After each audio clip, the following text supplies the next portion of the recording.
chasing this money, my fetish. I roll up a gang cause I'm getting too high. Then this shit strike, put my J in the sky. She like, damn, why you fuck me like that? I play with her pussy. I been in this shit. It's TikTok. Welcome back to another episode of Demfootballguys. Welcome back. It's damn near for like a two-parter. It is draft week for most of y'all, so we are going to put out as much draft information as possible this week. Get y'all ready for y'all drafts probably coming up Monday, Tuesday. Some of y'all even drafting as close to as Wednesday. We're gonna get y'all ready. We're gonna get y'all right. So let's get into this. Today we got 2024, the best handcuffs to draft. Y'all already know I got Gator with me. Yes, sir. And we back again with more info. I'm here. I'm ready. I'm ready to draft. I'm ready to draft. Shit. And we go, hey, this week, next week we probably also got probably three. We're going live probably 2-3 times. We got a bunch of drafts coming up, and every draft we're gonna have a rookie draft. Perhaps we're gonna have a rookie draft. Actually, we're gonna have a rookie draft. That one's a little all over the place because we got our picks all over the place. We're gonna have rookie draft. We have a another league's top draft. We got a whole bunch of stuff coming for y'all. So stick with us, like and subscribe, tap in, and let's get started, bro. Handcuffs. What you got for us, Gator? Yes, boom, boom, boom, boom, boom. Let's start off with the number one handcuff that we have on this list. This is not the number one that you must draft, but this is just the number one on our list. Tyler Algier. Is that his first name? Yeah. I feel like I haven't said Algier's first name in a minute. Tyler Algier. Tyler Algier was the 2022 Russian leader, maybe the 2021. I don't remember. It was. I wouldn't say he was the Russian leader, but his first year he felt like it. Yeah. He had 1,000 yards in the first year. He had 1,000 yards in the first year that he was in the league. Yes. Tyler Algier he's one of those rushers that could be the starter on probably 90% of the offense, probably like 60% of the offenses in the league. He could be a very serviceable starter, but he's just sitting behind the most prolific back drafted in the last 6 years. So it's like it's unfortunate, but they do say they want to see Algier on the field. They do want to use him in certain situations because you don't just put a back like that on the back burner and wait for an injury. But in the case that Bijan does ever go down or have the flu again, Algier becomes probably instantaneously a top 10 back in any given week, depending on matchup. We on the same page. I was thinking top 10.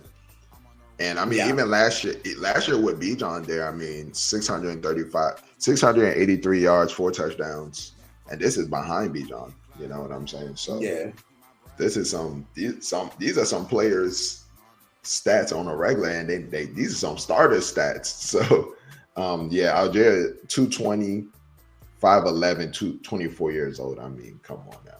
I mean, Algier, you must draft Algier. Algier should not be on waivers by the end of your draft. So I definitely agree. No. The next person we have here on the list is currently nursing a hamstring injury, but it's Marshawn Lloyd. It's Marshawn Lloyd. He's currently sitting behind the old man, Josh Jacobs, but he's also currently, as we said, nursing a hammy. So we could enter the season with him being the third back behind Emmanuel Wilson. It's kind of up in the air depending because he's missed a good chunk of the preseason.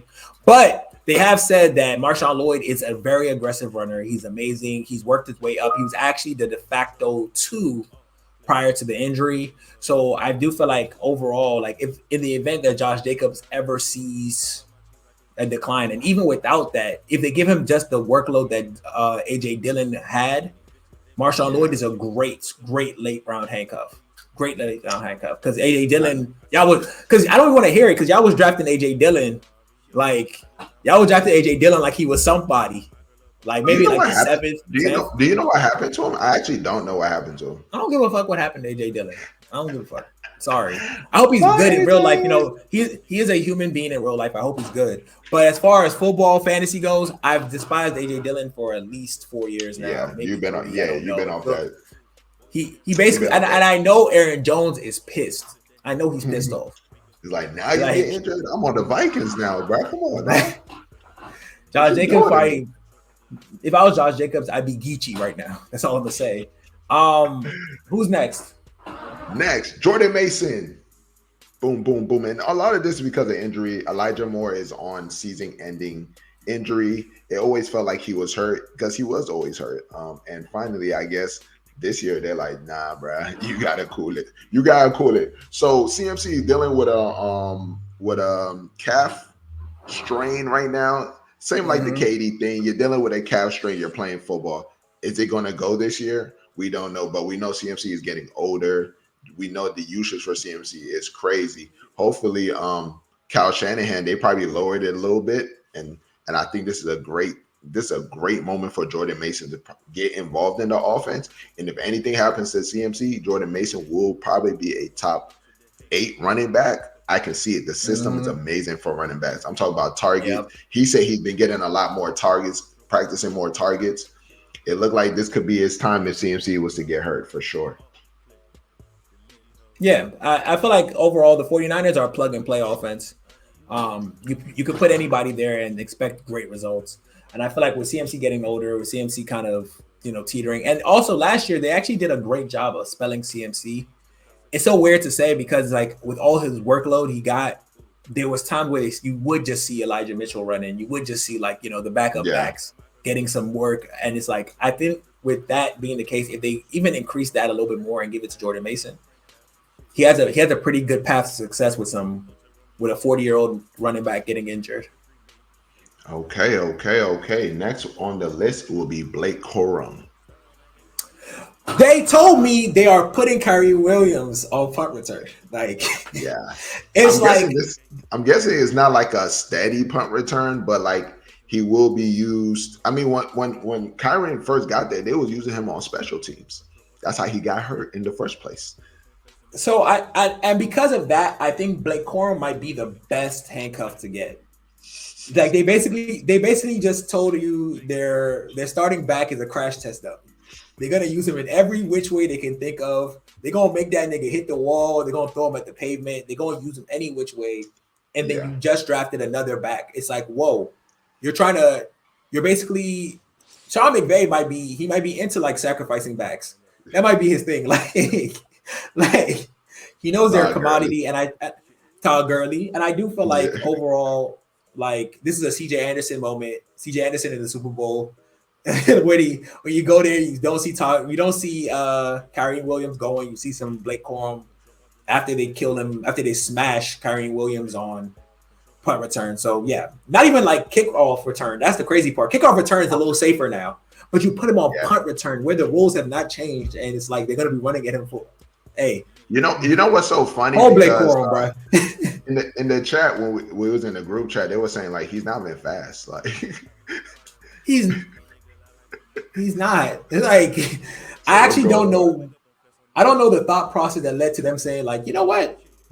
Let's sacrifice Kyrie to that special team room must be shitty. Yeah, it must be. It must be because I personally don't get it, and it does make me like Blake Corum a little bit more. So I definitely want to leave with Blake Corum, even if I don't own Kyrie Williams. I'm still trying to leave with him. Next person on this list will be Jalen Wright. I love Jalen Wright. I love Jalen Wright. Besides the whole A-Chain Mostert thing, yes, I do believe that with those two roles, there are different like. A-Chain is not Mostert, right?